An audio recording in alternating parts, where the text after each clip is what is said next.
Experience a membership that backs your business journey with American Express Business Platinum. Earn 5 times membership rewards points on flights and prepaid hotels booked on AmexTravel.com. Plus, enjoy a welcome offer of 200,000 points after you spend $20,000 on purchases on the card within your first 3 months of membership. American Express Business Platinum. There's nothing like it. Terms apply. Learn more at americanexpress.com/business-platinum. This episode is presented by State Farm. Having insurance isn't the same as having State Farm. It's like expecting the leadership of a team captain on the football field, but getting a sea captain. You wouldn't settle for just anything for your team. Shouldn't it be the same for your insurance? So don't settle for just any insurance when you can go with a leader. State Farm.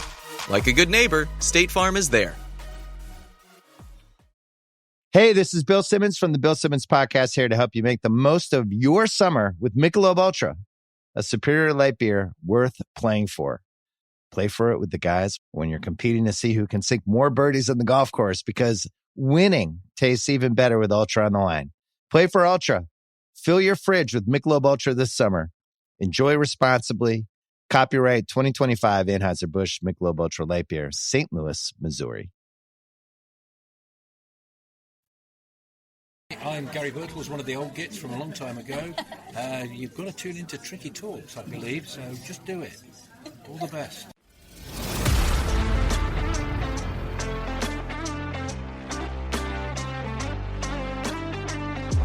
Robertson, the first time we've seen them attack them, and there's Francis! Well, that's what I wanted to see Robertson do. And still Robertson, getting his shot in, and a goal! Robertson!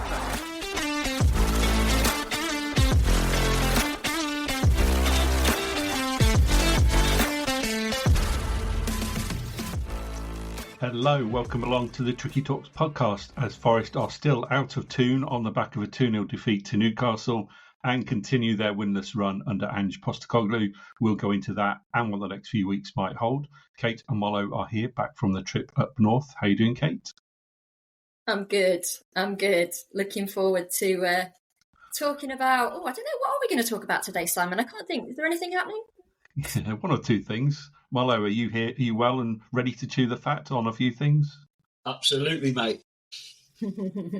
Indeed, we'll get into that. But it has to be said, at the time of recording, there are a few rumours flying about that Ange has been relieved of his duties. Nothing confirmed yet, so we shall proceed on recording on the basis that he is still in position, but obviously things might change. But first, before we go into the actual game itself, Mollo, you were attending a pre-match event in Newcastle where you met two Forest legends in Stuart Pearce and Nigel Jemson. Please share your experiences of meeting those two guys, because it must have been fascinating. It was very good. Two people I've been lucky enough to meet before. Credit to our sponsors, Bally's, for setting it all up. I think I'm right in saying the reason it happened in Newcastle is that's the only Bally's casino in the country, I believe. And it's literally 2 minutes walk from the ground. So it was just a perfect setup. It meant leaving earlier, but it was so worth it. You know, bacon rolls on when we got there. Fair price drinks. I think it was £4 a pint, although I never actually got round to buying one for reasons that will become clear. Really, really good. Really well hosted. Will, the Forest liaison guy that you've probably come across a few times, he was brilliant. He's actually a really good host on stage, to be fair to, which isn't his day job, I don't think. Very impressed. I think Fothers might be in trouble. It was a really, really lovely morning. Psycho on stage was superb. A couple of little stories here and there, but it was more... He talked about his affinity for with the fans and the club, which was brilliant. And what was nice, he then left a drink behind the bar for everyone, which was amazing. So all I'm saying is Stuart Pearce bought me a beer, technically. Gemmo was, if you like, the warm-up act, and he was really good, actually. I like Gemmo. He's a genuine sort of guy. What you see is what you get. He talked quite a lot about that goal that we all talk about, you know, and it's Jemson, and he's done it and all that. And it was really interesting that he's obviously very proud. He didn't know, they said, Will said on stage, you're one of only 8 Forest players in their history to have scored a cup final winning goal. And he didn't know that. He knew he was the last one. And he was quite impressed by that, I could tell. You know, fair play to him. I've got a lot of time for Gemmo. Simon knows why now. He did a little message for someone that needed that message. Really, really good atmosphere in there. It wasn't overcrowded. I was surprised. It was full, but not overcrowded. They did other things as well that were hilarious. First of all, they had a couple of quizzes and gave away some signed Forest shirts to various people that won their quiz head-to-head. But then they did this, I don't know if I've sent you the video, they did this it's like a table football, but the ball is under the table. And what you're sitting on is the chair, is the goal, and you had to try and score against each other. And it was hilarious. They wanted volunteers for that, and I couldn't resist. I went first against this other chap. And the other chap was not taken too serious. Have they? They got them in the fan zone at the Forest Ground. Okay, I've not noticed because I've not really spent too much time in there. I have been there a couple of times, and it was the most simple game ever, and it is so much more fun than it looks. And I took it very seriously, and Simon knows my competitive instinct, having played both football and cricket with me in the past. And it was mega. And the guy I was up against, I felt bad for him because he was just like, this will be a bit of a laugh. And I'm there thinking, right, it's got to win. And I managed to win. Then I even came up with a little tactic in my head when I realised how it all works. I'm not going to give that away just in case I'm there again in future. I even two-footed the poor guy at one point to make sure he didn't score under the table. It was really good fun. And you got a free drink out of that as well. So in the end, with me driving, I thought, I can't drink anymore. But I didn't have to buy a drink all morning. That's pretty good. Then it was close to the ground. And obviously the fun stopped it stopped at 2:45, didn't it? Not 2 o'clock. Any particular Stuart Pearce stories that you're able to share, please? I'm trying to... Do you know what? We've all heard the standard ones, but it's more the way he presented himself was really funny. He talked about lifelong friendships with people like Norman and Des. He said, I'll still speak to Des. And then he kind of said, actually, I'm lying. You probably know, if you've met Des or know Des, I get spoken at by Des. He was really... I'm trying to remember. Not any specific football ones, really, to be honest. He talked about his time at Forest, how enjoyable it was playing for the great man. And he tried to make the point. He said, look, I was a bloody good electrician. Don't listen to that. He said, I still am by trade. And he was basically saying we've got to get behind the manager if we're going to get anywhere. The toxic thing that happened isn't going to help anybody apart from the opposition, which is a valid point. And predicted a 2-1 win for Forest, as did Nigel Jemson. Unfortunately, that wasn't to be. Right. So you made your way to the ground, Mollo, and that probably would have been around the time the team sheet came out. And Kate, I know you weren't particularly impressed with the team that when it was announced, but what were your thoughts given the fact that he made, 4 changes again? Any thoughts on the original team selection, and perhaps share why you weren't impressed? It didn't seem to make sense to me. I think that was the thing when it landed. Okay, so there were changes, yeah, but from looking at the team sheet, I couldn't quite work out what the formation was going to be, who should have been in for who. I did like seeing Yates on the team sheet, and I did feel that said we were going to battle and we were going to dig in.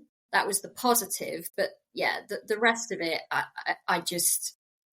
Yeah, it was worrying. It was worrying walking in there, it was great to be there, and it's a great stadium. And to be fair, we didn't get any abuse or anything like that, you're going down, anything like that. But you just knew, what am I about to walk into? Is this going to be absolutely awful? And then when the team sheet comes in, there's some level of security in thinking, who's going to get picked and what it's going to look like. And then you see that and you're just like, I don't know what's going on. Don't know. It was interesting because when the team sheet gets announced, I don't know how you guys normally rely on notifications of the team sheet, whether it's through the WhatsApp channel or through social media, but I clicked on the link. Sorry, what was that, Molly? No, they announced it where we were in the at Bally's, on stage and everything. It was all very interesting, and everyone was figuring out the formation. Yeah. So on that note, I clicked on the link that came with the notification, and it took me to a page on the Forest website which gave some details of what the team was, and it actually said they were playing with a back three and with wing backs. They actually said that on the Forest website. So that said to me, which I thought was quite surprising to give that formation away.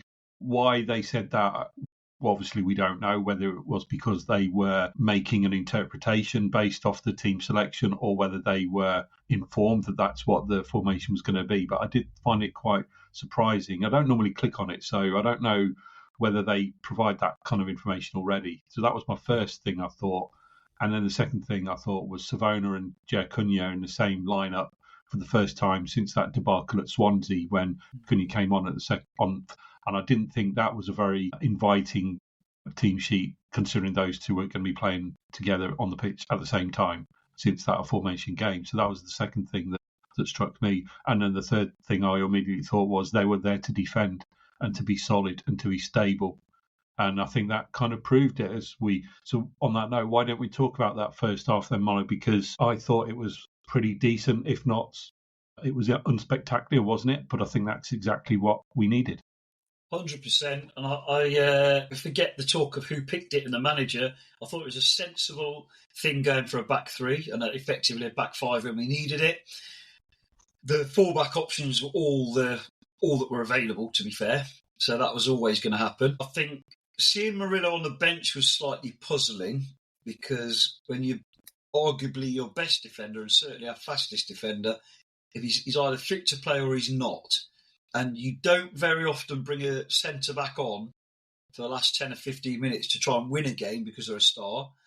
You might bring one on to try and hold the game, but with three centre-backs already there, that didn't seem to make any sense. But I felt, that aside, I liked the lineup weirdly because it looked like we'd gone for stability, strength, making sure we've got numbers in defence.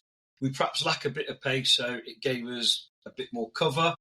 And it became clear in the first half that the three centre-backs were staying at home as well. They weren't going to go wandering off. That element. I thought it was quite good. And I think I shared your thoughts about having the two newbies playing. But I think looking back at the game, and I haven't rewatched it yet, we can't blame the five defenders. Maybe we could ask questions on the first goal of the keeper, but that's another thing.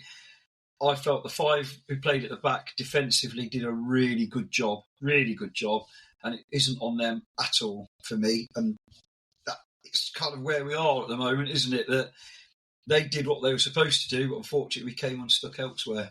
Yeah, I think you're absolutely right. And Kate, talking about that back five, and what did you make of, well, certainly focusing on the three central defenders with one player making his debut, what did you make of that in terms of that the group working as a collective and keeping Newcastle at bay? Yeah, once we started playing, it made a lot more sense to me, and I was quite happy. Where I was, which was fairly central in the middle of the away fans, there was quite a lot of positivity. I think there was an appreciation that he was trying something different, which it is. That is different for Ange. You know, he's accused a lot of being inflexible. That was different.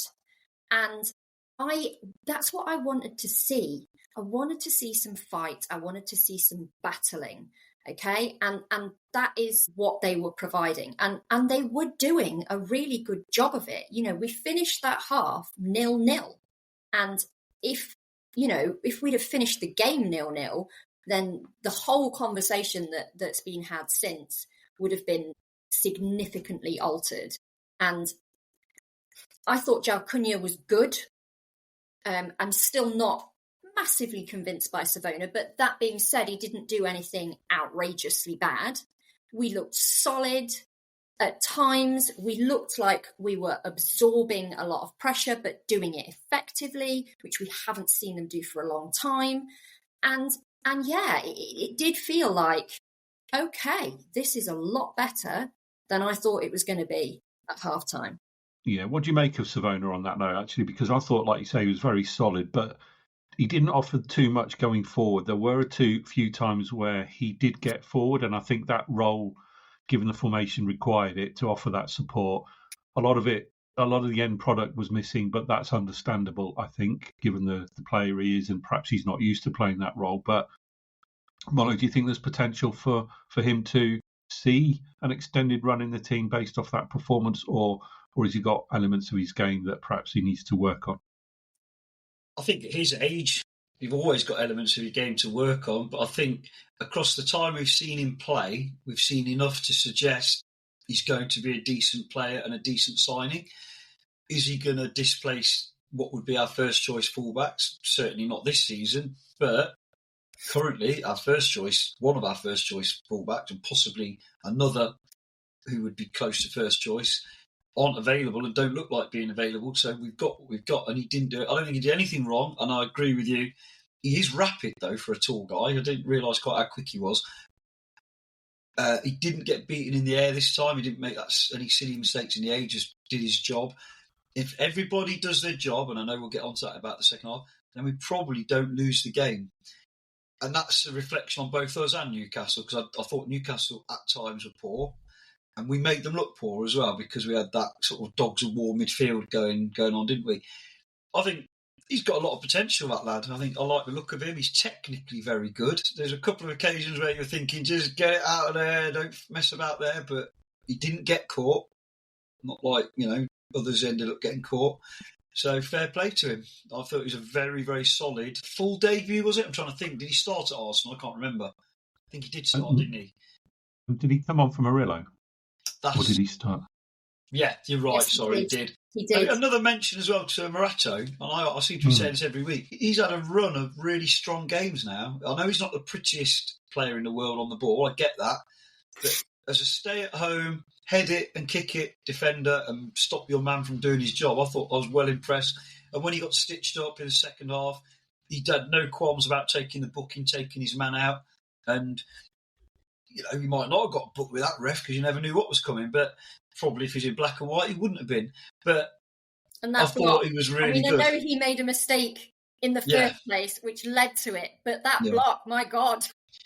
Yeah, it was a mistake. Making a mistake just to see that, wasn't it? Yeah, but it was a mistake. But equally, when the ball's coming in like that and it was a cracking ball in, he's got to get something on it. And unfortunately, what he got on it, put it straight on the Newcastle player's plate, and then he made up for it. So if that's Murillo, nobody's picking up on his mistake, are they? Like you say, you're raving about the block, and rightly so. I think all three centre-backs had really good, solid games. And that bodes well for the future in terms of defensive cover in the middle. Because we still, Zach Abbott and obviously Willy Bolly's always good for 20 minutes as well. But I think promising debut, centre-halves did well. Nico was Nico, superb as always. That defeat was not on them at all, not one bit. I don't know whether you've seen the clip on social media doing the rounds of Nico Williams' booking where Tonali actually kicked him. Yeah. And mate, Nico Williams got booked. We were up in the gods, albeit we were reasonably near the front this time. And as soon as we're like, he hasn't touched him, even from where we were. Yeah. And I say up in the gods, we exaggerate because of those stairs, don't we? It's actually quite a decent view. It's probably like being in the upper exec, to be fair. It's like Upper Brian Clough. It was obvious. Everyone was like, he didn't even touch him. He didn't even touch him.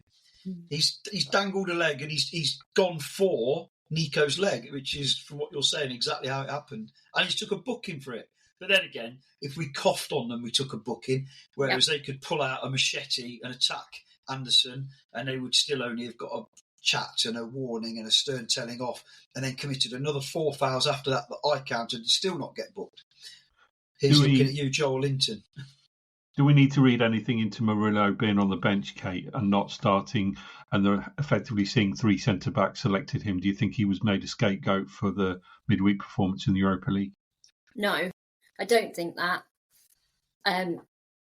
It was another thing that was baffling about it. If he's fit, you play him.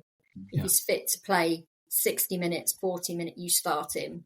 It seemed to be what was going through my head. I couldn't really understand. I still don't really understand why he was on the bench. But no, I didn't read that into it, no. Okay. Right, we'll come on to the second half in a minute. But overall, I think a pretty fairly solid, satisfactory half. And we'd have taken that, wouldn't we, at half-time, I think, given the fact that Newcastle didn't really create too many clear-cut opportunities, did they? There were one or two heart-in-mouth moments, as you'd expect. But there was nothing that set the alarm bells ringing at all, was there, in that first half? No, it didn't feel flattering. It didn't. Another day, Chris Wood maybe gets one as well in that first half. Yeah. Right. So we'll come on to the second half in a moment, but I think this is a good opportunity, Kate, for you to share with us and the listeners this week's quiz question. Is it going to be how many Forest players have scored a cup-winning goal? Save that one for a future week. I think you'll get it, but I tried to think of managers departing. Don't know where that was in my train of thought, but maybe not quite in such a negative way. So this is your question. Who scored the final goal of the Brian Clough era?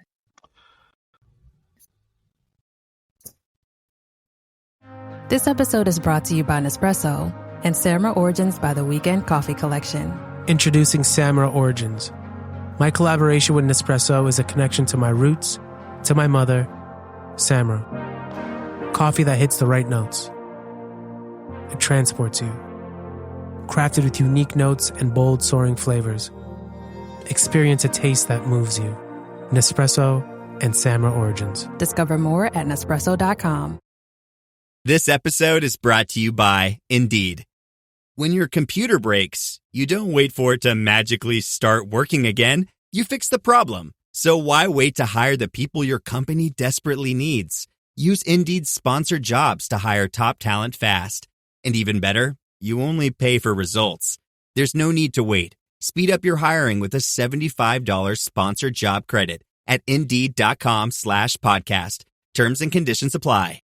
The family that vacations together stays together. At least that was the plan. Except now the dastardly desk clerk is saying he can't confirm your connecting rooms. Wait, what? That's right, ma'am. You have rooms 201 and 709. No, we cannot be 5 floors away from our kids. The doors have double locks. They'll be fine. When you want connecting rooms confirmed before you arrive, it matters where you stay. Welcome to Hilton. I see your connecting rooms are already confirmed. Hilton, for this day. Yes, I've got it. I think I was there. I was in with the home fans. Were you? Yeah, Brilliant. I couldn't get a ticket. I was too slow because those days it's the whole queue up thing, wasn't it? Yeah, so a load of us went in the Ipswich end. Yeah, I was in the away end for that one, and just sorry to digress, Kate. We'll come to the answer in due course. But do you remember the pitch invasion at the end? Sliding down the executive thing in the away bit at both sides, because they gave us. Is that the game where we got a load of extra tickets the other side, or was that? Yeah, it was. I think. So, yeah. And because we sold so many, and I remember somebody we both know slid down and their coat got caught. Who was that? Somebody I can't name names, but their name rhymes with lick door. Okay, right. So yeah, the other thing I remember from that whole day, other than it being Cloughie's last game as manager of Forest, was I went out in town with my mates that evening. I didn't go home, so I was still wearing my Forest kit. And do you remember the Swan pub near the Corn Exchange? Walked in there quite late on and walked in, and as soon as I did and walked through the door, the whole pub cheered and started clapping me because I was wearing a Forest top. So. Yeah. I was out in town that night as well because I stayed with family, obviously, because I've got a fair bit of family there. And I think there was 4 people that I was out with all stayed at one of my relatives' houses, and we were out on the lash in Ipswich that night as well. Yeah, so it was Brian Clough's Redomite Army for the whole last 20 minutes, wasn't it? Ever. Mm-hmm. Remember that? Yeah, non-stop. We had a county cup game against Notts County the following week. I think we won 2-0, but they don't count. No. Right. All right. Well, I think I've got the answer. We'll come back at the end. On to the second half then, and it was chalk and cheese, wasn't it? I think Newcastle turned it up a gear in the second half, and it wasn't for Matt Sells, then the scoreline would have been much worse than 2-0. But let's just go through the goals first of all. And was there much uproar in the away end with regards to that potential foul on Morgan Gibbs-White by Bruno G? Because I know there was some conversation with it on the TV broadcast, and as soon as they saw the replays, it became apparent it was not a foul. He won the ball first, and the player did catch Morgan Gibbs-White, and he did push him over. He took his legs away, basically, but that was part of the natural follow-through from making a tackle. But was there any discussion amongst the away end that should have been a foul? I presume from where you were, it may have looked like it, perhaps. I mean, we all jumped about a bit and went, "Oh, ref! Oh, come on!" But not really. Not, I think most people were accepting that was a really good goal and another run that we didn't deal with well enough, from where I was anyway. Should Matt Sells have done better with the shot, Mollo? I know you are of the opinion I think he should have done, because it wasn't in the corner, was it, at all? It was just to just to the left of centre as you look at it from behind the goal? I think it's a tough one, isn't it? As soon as Morgan lost possession, a few people were saying, why is he turning into trouble? That's never a foul. What is he doing? But yeah, clinging on to that hope that we've missed something. If anything, seeing it back, it was more of a robust challenge than it seemed at the time. And I don't mean a foul. I mean, there's no way Morgan's going to be able to stay on his feet there, is there? He got cleaned out. What I will say, flip it the other way, I'm pretty sure the ref would have given a free kick for being, what's that thing now, being too forceful or whatever it is in the tackle. I love tackles like that. Obviously, I prefer it was the other way around. As for Matt, as soon as he hit the ball, I had no doubt in my mind that Sells was going to save it because it was so central. But he seemed to shrink under it. It was like the ground gave way and he couldn't get any height. He dived under it, and that's not, as you've rightly said, beyond that, he kept us in the game with the chances that we gave them. But he'll watch that back, and the top-class keeper he is in those situations, there's no doubt in my mind he'll be thinking, I should have saved that. Since he's been at Forest, 95 times out of 100 minimum he saves that. That's how I'm looking at it. Because as you said, it wasn't anywhere near the corner. But, we've had him 2 seasons now, and I can count probably maybe 3 or 4 goals that he could maybe have saved. And it's not like it wasn't a really good shot as well. But yeah, he knows, but there's 2 or 3 other saves where we put him in a bad situation and he's dug us out. Yeah, I did think Bruno could have been closed down a lot quicker than he was, because he seemed to have too much time on the edge of the box. And I think, given the way the team were lined up with that back 5 and the midfielders sat in front, he shouldn't have been allowed that much time to get a shot off, to be honest. And that, to me, was more disappointing than Matt Sells not saving it, because it did go quite fast as well. So it was a good shot. I don't totally blame Matt Sells on that one. No. I'm saying, if that's Matt Turner or Vlachimidos or any of the keepers we've had since Dean Henderson and what was that, Navas, you'd be like, oh, decent shot. But the expectations we've come to have of Matt Sells, you expect it to be a worldie to beat him, and that was a long way from being a worldie, because he's that brilliant in that situation. It's not meant to sound like a negative criticism of him. No. It's just, he's given us a bit like the expectation that Chris Wood scores that header in the week. They've set such a high bar that that's kind of what we've come to expect. So, and I think I have no doubt he sets that bar for himself as well, and we'll look at it and think, I'll probably save that another day. Yeah, he made more difficult saves already in that match, and made more difficult saves after that one as well, which is the frustration, isn't it, around it. But no, I mean, where would we be without him? Goodness only knows. And we're 17th as it is. So yeah. I think that goal pretty much then set the tone for the rest of the game, and it didn't really look like Forest were ever going to get back into it, if I'm honest with you. They huffed and puffed going forwards, and I know Callum Hudson-Odoi had a really good run down the left wing after he came on. I don't know whether you guys saw it from where you were, but the way he beat that defender was absolutely brilliant. Letizier shuffle.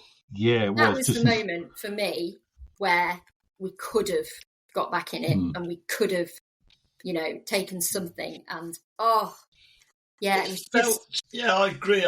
Didn't it feel like after they scored, though, instead of going flat, it felt like there was a sense of injustice amongst the players, and they had a really good 10 minutes, and there was that. It looked like a scramble, but to me, it was a really good chance to score as well, where it ended up looping instead of being just smashed in. Then there was a dodgy offside against Hutchinson, where I thought he was offside earlier on in the move. It looked to me that it came off their player to him. So I'm not sure if that was. We had moments of half chance and things where Chris Wood probably scores it when he's in a good run of form, things like that. But like you said, so that fizzled out and then it imploded a bit. From what I remember, that Hutchinson offside, he wasn't offside from the original cross. It was almost like it was a rebound or a ricochet or something like that, which went towards him, and he was offside in that position, but not from the original cross, I don't think. Oh, okay. So I thought it came off their guy. But I don't recall off the top of my head. But okay, and then obviously Walter Meid hit the bar and things were looking ominous. And then, of course, they got the pen as well, which he buried, which was a really good pen. You can't argue with that one. And it was a foul as well. And the rest is history, as they say, at 2-0. They're never going to come back from that, are they? And you knew it when you saw it. And that was down the other end for us, wasn't it? But you just knew that's a penalty. All day long, that's a penalty. And your heart sank because you knew it was going to be scored. And it was like... And the word I used was a sucker punch, because that's what it felt like at that point. It felt like, there it goes, any chance of getting back in this game after that first half. And it was difficult, but still not hugely negative where I was. There was still that kind of, okay, but it could be worse. And as long as we keep it at 2, okay. Keep it at 2 they did, of course, and that was the final score. And I think it was not as bad as what we'd all predicted on the preview show, was it? So close. It wasn't surprising. But at the final whistle, what was the reaction towards the manager? Not towards the manager. Everyone stayed to clap. Well, not everyone. Most people were clapping the players as they were going out. I think the general thing was, as Kate said, it could have been a lot worse another week. Well, I don't want to say we expected a lot worse, but we were fearful of a lot worse. And actually, I think the players gave everything and gave their all. I think it would be a little bit remiss of us, and I don't like to pick out an individual, but not to say that second goal, which was the killer, was completely self-inflicted. And I've watched it back. At the time, I said, we had a free kick in our own box or whatever, in our own thing, from, I think it was I can't remember if it was a foul or an offside or whatever it was. And no one from Newcastle has touched the ball until they've nicked it. The second touch a Newcastle player had was, and you know Germans don't miss penalties, was a German putting a penalty in. And my question is, and it's not a criticism directly of the player either, that probably sounds like it is, what on earth is Ando doing in his own box, 3 or 4 passes from a free kick, picking up the ball there with his back facing his own goal practically? Unfortunate first touch. What on earth is that about? When it's so frustrating. Someone made a point on my WhatsApp group. That second goal definitely doesn't happen unless you're playing a certain way. And if we're going to play that way, high risk, high reward or whatever, we need to see the rewards, don't we? So I was gutted because in front of his home crowd, Anderson struggled in the past against Newcastle to show what he's about, hasn't he? He's perhaps tried too hard. And up to that point, he'd been outstanding, hadn't he? And probably the best midfielder on the pitch, despite getting no protection from the referee. And the reaction at the end, I felt, and sounds the same for you, Kate, was, well done, lads. Good effort. On another day, we might get something. Newcastle are a good side. Whether we're in a good moment or not, we gave it our all. Okay, were there any other individual player performances, Kate, that impressed you or that caught your eye? We've mentioned a few. Obviously, we talked about Savona, we've talked about Sells, we've talked about Morato and Anderson. And were there any other players that caught your eye, good or bad? Yeah, so I think I said Cunha was, I thought he did impress. I was pleased to see that. And the guy that I always talk about, Nico Williams, he never fails at the moment. And amongst all of it, amongst all of the conversation, the chanting, the questions, he just shows up and does his job, and does it well, and love him. Right, okay, on to Mollo's moment then. Mollo, go on, share your thoughts. It was a tough one because up until the last game, I've done all football moments, and I don't want to be that guy that if we lose, won't pick something. But I'm going to go for the little shuffle by Callum Hudson-Odoi out on the touchline. Thought that was absolutely magnificent. And also, the other contenders is a really boring one. Yatesy coming back in almost out of the cold to an extent, having had not his best game by, as Kate said it perfectly the other week, no one will be more disappointed than Yatesy with the way it went at Swansea. And he's come in, and we were counting the first 6 times he received the ball, he passed it to a red shirt, and that's what we've needed more than anything recently, isn't it? So a big shout out to Yatesy. I'm not suggesting man of the match, but it's not easy. And we talked about rhythm, didn't we, last time, coming into a side. having got no rhythm this season. He's not played very much. And I thought, in the circumstances, he was magnificent, but his actual performance was really solid and just what we needed. And as I've always said, it's not very popular sometimes, Yatesy makes the other players around him play better. And up till that point in the second half, how good was Ando? Albeit he's been brilliant, whoever he's played with, more or less. But my moment has to be Callum Hudson-Odoi absolutely leaving I think it was the right back, wasn't it? Absolutely leaving him. And I've said it before, when Callum Hudson-Odoi decides to take players on because it's the right point in time and he's got everything going how he wants it to go, he leaves the player in the next postcode, doesn't he? The guy was somewhere in Sunderland by the time. It was unreal. Absolutely unreal. He had no space at all. He received the ball on the touchline. You're thinking, it's going to, you trust Callum to keep the ball for us. He's very good at that, or lay it off somewhere. And I was like, whoa. And it produced a half chance, didn't it, in the end? So that slim pickings, but that was a brilliant bit of skill. You mentioned Yates isn't going to get your man of the match award. So who is? There's only two players in contention, and any of the back three played really well, but not to the level of the other two. It's between Nico yet again, and Sells because he kept us in it. But I'm going to go Nico, and it's really harsh purely because I felt Sells. If Sells saves that first one, who knows what follows, because they still haven't got the goal they need to unpick us. So I'm going Nico. I thought Nico was, as always, Mr. 8 out of 10. And, he used to be Mr. 7 out of 10 every week, didn't he? Which you need in a team. He's now Mr. 8 out of 10 every week. Fair play. Yeah, you mentioned Sells there, and he gets my vote this week. I'm going Matt Sells because I think if it wasn't for him, then the score could have been much more one-sided. So, well-deserved award from my perspective. Kate, who are you going for? Sticking with Nico. Yeah, it's going to take a mega performance from someone else to knock him out my man of the match position. And I did consider Sells, I did, but for the same reasons that Mollo said, I just think we aren't talking about any mistakes that Nico made. And here is, I don't know if you guys can see that, the tally chart of all the man of the match votes so far. So quickly bring that up. And I'm going to take it away again without spoiling it. Who's the one halfway down that had the others? Jesus. Oh, okay. Yeah.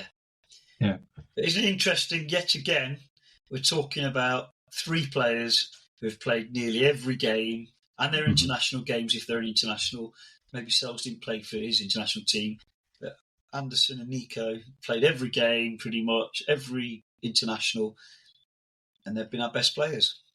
It'll be interesting to see, just looking ahead to the Chelsea game for a moment. I know it's a couple of weeks away, but Jesus in particular has got a long trip to Asia to play a couple of games for Brazil and presumably won't come back to the squad until just before that Chelsea game. And with it being a lunchtime kickoff as well, you do wonder whether that has an impact on team selection. I'm not sure where New Zealand are playing, if at all, this international transfer window as well. But I know previously, sometimes if they've been on a very long international trip, they haven't always played on the Saturday. I know it happened to Murillo, I think, at Arsenal a couple of seasons ago, or Chris, might have been Chris Wood actually at Arsenal.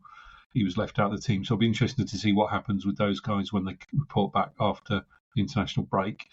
But obviously the talk in a lot of the media, on especially if you're active on X, is still around the manager. As I said at the top of the show, there are rumours flying around that he's going to be sacked imminently. And I think if it's going to happen in this international break, it probably has to happen sooner or later, doesn't it? Just to give whoever is lined up as a replacement the maximum amount of opportunity to spend time with the players before they play next. But what are your thoughts? Let's start with prior to the international break, Kate. Any particular expectations or wishes, or what do you think is going to happen?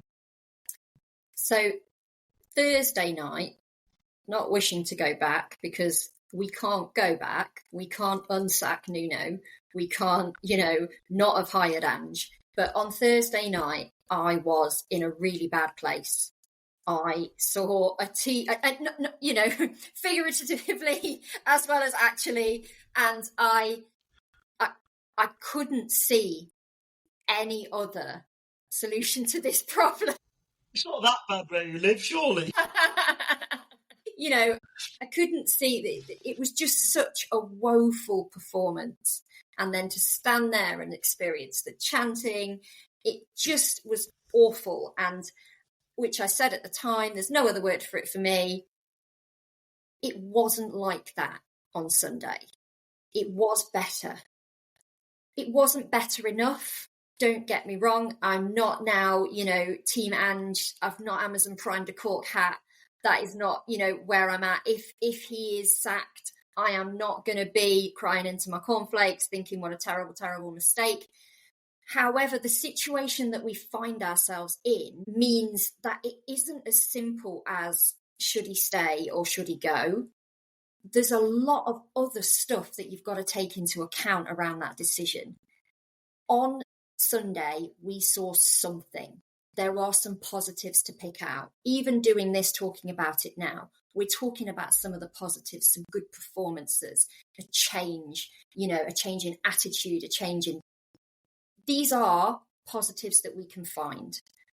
For me, if it was me making the decision, then I would give him the Chelsea game. Much similar to if we had have gone down 5-0, 6-0 against Newcastle, then I think that timer has run out.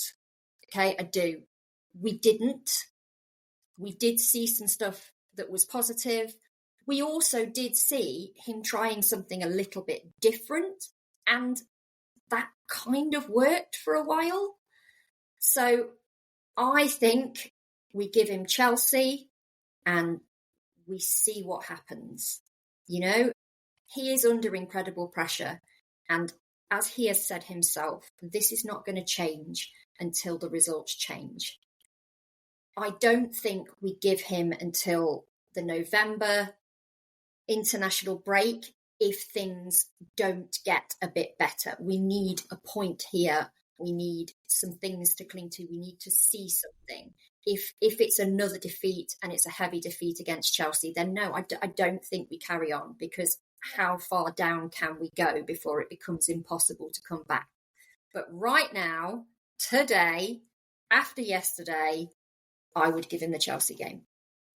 Mollo, you kindly shared a link in our WhatsApp chat on some interesting stats that Sky Sports talked about yesterday. And if I shared with you that in the passing ranks for the Premier League this season, Forest ranked first in successful passes in the opposition half, first in passes into the final third of the field. They ranked first in passes into the opposition box. They ranked second in forward passes, first in 10-plus passes in open play sequence, and fifth in possession. You'd have looked at that team, and without knowing the score lines of that team, you'd have said that was a successful team. And the upshot of that was that Mika Richards said they're not clinical enough. So what do you make of those stats? I know it's a results business, but doesn't it point to something positive happening with their style of play? This episode is brought to you by Nature's Bounty. Nature's Bounty believes your body is brilliant, naturally designed to thrive, inside and out. For those always looking for new ways to support your health from head to heels, Nature's Bounty has a range of over 400 vitamins and supplements born from 50 years of trust and care. Nature's Bounty. It's in your nature. Visit naturesbounty.com to learn more. Wish you could become a morning person? You know the type, up before the sun, early morning runs, first one to the office with donuts and a smile. How do they do it? Easy. With the new Galaxy Watch 8, sleep tracking and personalized insights from Samsung Health help you improve so you can wake up to a whole new you. One who, dare I say it, skips the snooze? It's possible. Train your sleep with Galaxy Watch 8. Learn more at Samsung.com. Requires compatible Samsung Galaxy phone, Samsung Health app, and Samsung account. No one should have to choose between their own safety and their pets. But nearly half of domestic abuse survivors delay leaving because they can't bring their pets with them. Purina is helping to create more pet-friendly domestic violence shelters through the Purple Leash Project, so survivors and their pets can escape and heal together. Visit Purina.com/purple to learn more. It does, but right. There's lots of positive stats there, first of all. the lack of being clinical. I think we're quite high on shots on goal, but a lot of those shots have been P-rollers that have not troubled the keeper. So there's statistics and damn lies, whatever that phrase is. Where's the 10-plus successful passes in open play? Most of them seem to have been around our own box, in fairness. Because the statistic that's missing about, there's forward passes into the box and all that, the statistic that's missing, I nearly swore then, but how many absolutely crap passes in and around our own box that have ended up going to the opposition, creating chances or resulting in a player under pressure giving away a penalty? So you can argue it both ways. However, I'm really torn because we've employed a manager. He's clearly got a very different way of playing, so there's arguments about whether that was the right thing to do at that point in time. I understand that argument. But now we've got him, I think it's embarrassing that if we were going to sack him after 35 days or whatever it is, 27 days, and some of those stats, in fairness, do point to some positives. Anyone who watched that first half at Real Betis, there was some wonderful football. And that opens up another question. And sometimes you don't look at the opposition, and Real Betis are a decent side, but 3 of their back 4 missing, Isco missing. They were getting to grips with the game as well. And once they started popping around in midfield, how were they able to pop it around in midfield? Again, there's so many, everything's 50-50, isn't it? If Douglas Lewis is fit, we look a bit different because Yatesy did a brilliant job in there, but Douglas Lewis can do pretty much everything Yatesy can do, more or less, and some. But have we done that thing again where we haven't done our due diligence? So we've gone out and bought a guy who's not going to be available. The best player in the world can be sat on the bench. It's not going to help you. So in answer to your question in a roundabout way, I am very much get behind the team. I'm a Nottingham Forest supporter. If Ange starts winning games, then, as Kate said, start getting the W's, everything changes. And suddenly we enjoy watching this attacking football because you can't give a guy 27 or 30 or 35 and finally me and Kate are going to disagree on something unless we get walloped 10-0. The Chelsea game it's too soon. If we're gonna go for the change of playing style, he's got to be given a lot longer than just a couple of months. That said, the Championship is littered with teams like Stoke and Blackburn who decided to change their style. Burnley, who went down without a fight, changed their playing style. There's probably loads of others I haven't named. And it is a drastic change, but that decision has already been made. And if we then go, the names I'm hearing, and I wouldn't be averse to this name at some point if it doesn't work out, is obviously the obvious one, Sean Dyche, because suddenly we shut up shop at the back and he's got talented players to do the work further up the pitch. Is that a long-term step forward? Probably not. But I'd sooner stay up under Sean Dyche than go down if Ange doesn't turn it.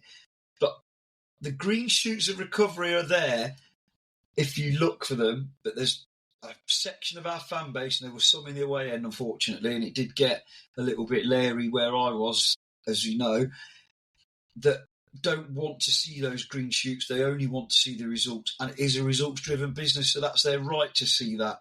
What I don't agree with, and I'm not the supporter police. I've said things in the past and given a bit of stick to people, managers and whatnot. Stuart Pearce was spot on. We're not all pulling in the same direction on and off the pitch at the moment, and that's not helping the team at all. People who say, oh, well, they're paid enough money. If they're paid 100 quid a week, they'd be the same. To have that atmosphere that's growing when we concede is not helpful. And I'm concerned for the Chelsea game because we've now got 2 weeks of a fairly irrelevant international break where thankfully the radio in my car's broken, so I'm not listening to Talk Sport right now. But I can only imagine the chat that's going on there about Ange. It's not about Ange. And we need to pull back from that rhetoric. It's about Nottingham Forest Football Club. And do you know what? Somebody put on Twitter, Ange's interview after the game was all about me, I. What a load of rubbish. What else is he supposed to be? He's the guy getting the stick. He's come out fighting, and I like that. I liked that. Yeah. He's come out fighting, and he said, I know I can turn this round. Whether he does or not, I'm not going to be the guy who's going to go, yes, I'm so pro-Ange. That's not what I'm pro-Nottingham Forest. And I know, no matter how annoyed I get, the best thing right now is to get behind those players. and hope we can turn it around. But Simon's just quite rightly pointed out, there are signs of turning it around. Another day, Chris Wood's on 5 or 6 goals by now, isn't he? Another season, or last season even. But he's the type of striker that goes on runs of goals and then runs of misses. And weirdly, I don't know, that happened even last season. If he scores in his next game, we might see that run of being a bit more deadly in front of goal. And we've gone from one extreme to the other, haven't we? 0 possession, absolutely taking 40% of the chances we get or whatever, from loads of possession and loads of chances, I'm not sure how many are good chances, to taking 10% or whatever it is. And the only stat that matters is in that W column and points, isn't it, really? So I'm saying, realistically, we've just got to suck it up till Christmas, because then it's not too late, because there's enough now, and the players have to take a lot more responsibility than they are doing in terms of doing their job. I mean that in the nicest possible way. Morgan Gibbs-White's job is to give the ball to a red shirt, which there's been times that he's struggled with that. Chris Wood's job and Jesus' job is to hold the ball and put it in the back of the net. The wide player's job is to provide and beat their fullback occasionally, which only seems that Callum Hudson-Odoi seems to be doing. So you put all that together, are we going to be cut adrift if we wait till Christmas with the number of games that are left? Probably not, is how I'd look at it. But we need that W sooner rather than later. We do. Like you say, there are green shoots of recovery, but unfortunately at the moment they're surrounded by weeds, and a lot of weeds at the moment. And until those green shoots overpower those weeds, it's always going to be like this, I think. So it's going to be a process, isn't it? I'm not sure where I sit at the minute, because there is that embarrassment of, if he was to go, we've got to effectively start all over again with a new playing style again. And how long is that going to take to get embedded in? Is it going to have the same results, i.e. a bad one? Or is it going to have the opposite effect? We don't know. We don't know what sort of manager can turn it around. So it's almost 6 of one, half a dozen of the other at the moment. The good thing is we don't have any say or any influence on this whatsoever. So we don't have to make the decisions. That's going to be up to Mr. Marinakis to make that, and we shall see. I do think, though, the atmosphere at the home games is going to have a bit of a say, though, don't you? Depends on the result of the performance, though, doesn't it? That's what it depends on. It does depend on the performance. You have to see some progress. You do. It is all very well saying, do we stay? Do we stick? Do we twist? But who are we bringing in? Mm-hmm. This is the other question, because it isn't just about what we are as a club, what the players are, what competitions we're in and form. It's also about this circus that has surrounded us, because whoever comes in has got to be willing to take that on too. Okay, we shall see. Time will tell, to coin a phrase that we issued last time as well. So going to give a very quick FPL update, because I know you guys have got a vested interest, of course. So Daniel Eagle, Chicken Tikka Mo Salah remains at the top on 450. My son Danny, Mr. Marinakis, is now 4th.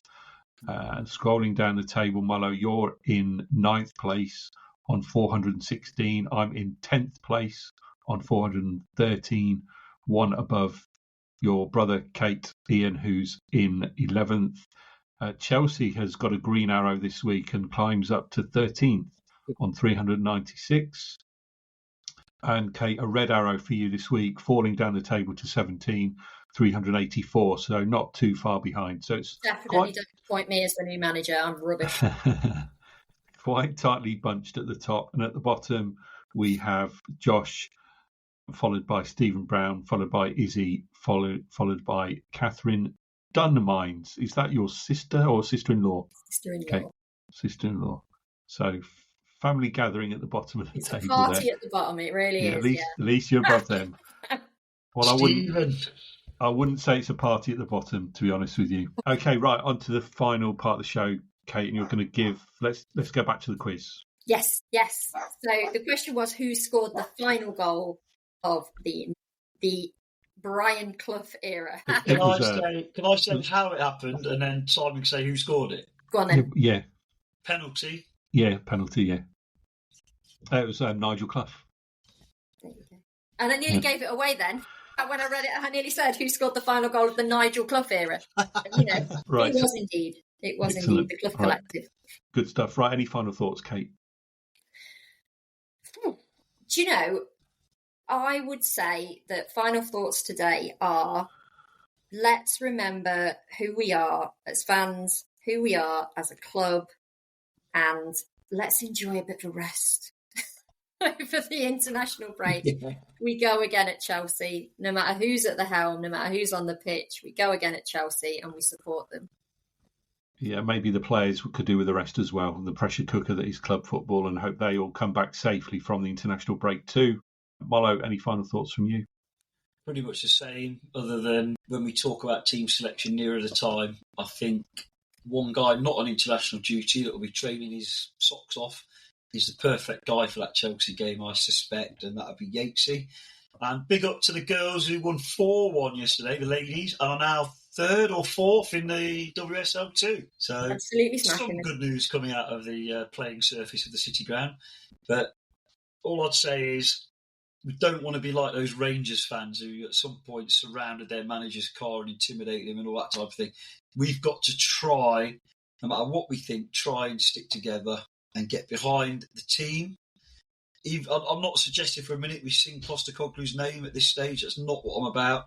But get behind the team for those 90 minutes at least, or 90 plus minutes, because they need us more than ever now. It's easy to get behind them when we're 5th, 4th, 3rd in the league, or when we were massive underdogs in every Premier League game. We're getting a really bad press as a fan base at the moment. I meant to mention that earlier. And that's something I don't like to hear, from being the best atmosphere in the Premier League to being described on national radio, whether we agree with it and they don't have half the story or not. The message out there is we are an entitled fan base. Yeah. I hate that. I did argue that point. I went on that show and I did argue that we are not an entitled fan base. You know, we're acting like one. No, I don't think it is entitlement. I think it's fear. Yeah. Well, we shall see what happens. Knowing that our luck, this pod will come out and Ange will get sacked after all of that. So we shall see. Sean Dyche and White Army. Thanks again for listening, everybody. We'll coming to you again later in the week with Aussie Dave, who's making a special appearance. In the meantime, enjoy the rest of your week and we'll speak to you soon.